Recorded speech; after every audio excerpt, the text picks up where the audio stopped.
Hello guys, welcome to my SV education formation channel में स्वागत है गाइज। आज बहुत ही महत्वपूर्ण टॉपिक जॉन मिल्टन की लेकर के हम प्रेजेंट हैं, जो कि आपको एक बार हिंदी में उसकी मीनिंग हमने बता दिया अनुवाद को। तो आपको इंग्लिश पढ़ते हुए एक एक लाइन का आप एक्सप्लेन करके अर्थ बताओगे, मीनिंग बताओगे। तो यहाँ पे चलेंगे जॉन मिल्टन की कविता ऑन इज ब्लाइंडनेस, फेमस है बहुत ही। इसकी हिंदी में समरी लेकर के इंग्लिश विथ के साथ ही प्रेजेंट है। पहले हिंदी में देख लेते हैं, फिर इसके बाद इंग्लिश पढ़ करके एक एक इंक्लूड करेंगे। वीडियो स्किप नहीं करिए, बिल्कुल देखते देखेंगे। पोएम का मीनिंग यहाँ पर भाव एक्सप्रेस हो रहा है कि जब मैं समझा ये दुनिया रोशनी खो चुकी है और रोशनी आंखें अंधी हो चुकी है।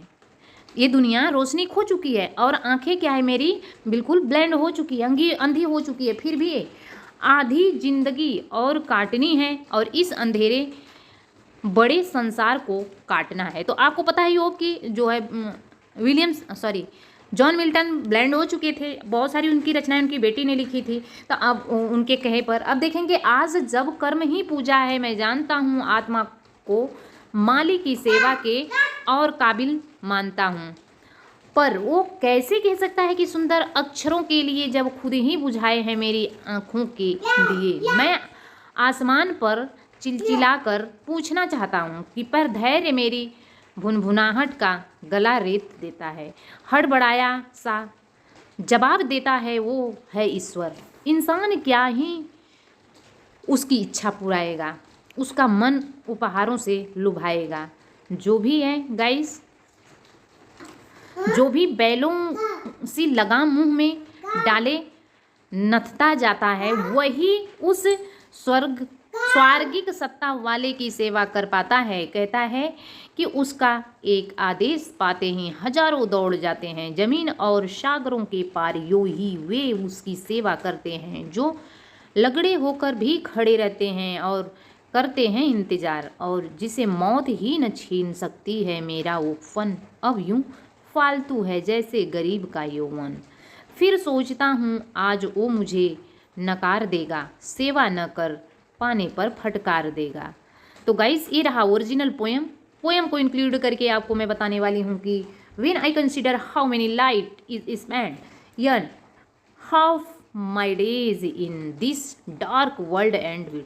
तो यहाँ पे हमने मीनिंग का अर्थ बताया आपको अभी जस्ट कि यहाँ पर लाइन था ना कि जब मैं समझा ये दुनिया रोशनी खो चुकी है और मेरी आंखें आंधी हो चुकी है और फिर भी आधी जिंदगी पड़ी हुई है। तो यहाँ पे है ना कि half my days in this dark world and weed, अभी आधी ही मेरी ज़िंदगी पड़ी हुई है। तो आप इसके अर्थ को, भाव को समझने की कोशिश करेंगे। देखिए पूरा सारा पोएम है। पोएम एक बार इस तरह करते हैं, आप स्क्रीनशॉट मारेंगे और समझेंगे, ठीक है।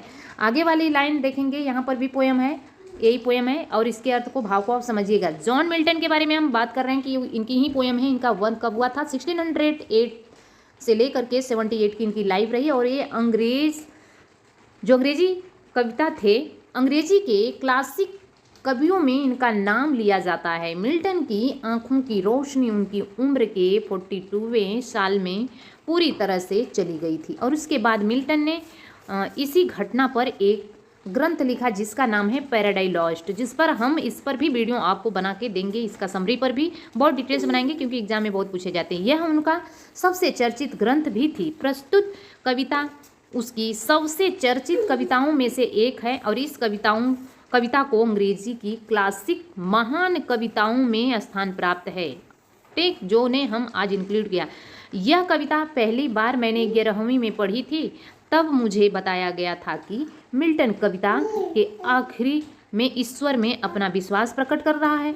और पर जब मैं बड़ा हुआ और कविता मैंने कई बार पढ़ी तो मुझे लगा कि दरअसल मिल्टन बड़े ही कुलीन तरीके से ईश्वर पर तंज कस रहा है, यानी लगाम कस रहे हैं। इसलिए इसी बात को ध्यान में रखते हुए मैंने इस कविता का हिंदी में अनुवाद किया और आशा है हम ईश्वर को लेकर अपनी तमाम बहसों में अपने अपने स्तर से एक हल पर जल्द ही पहुँचेंगे।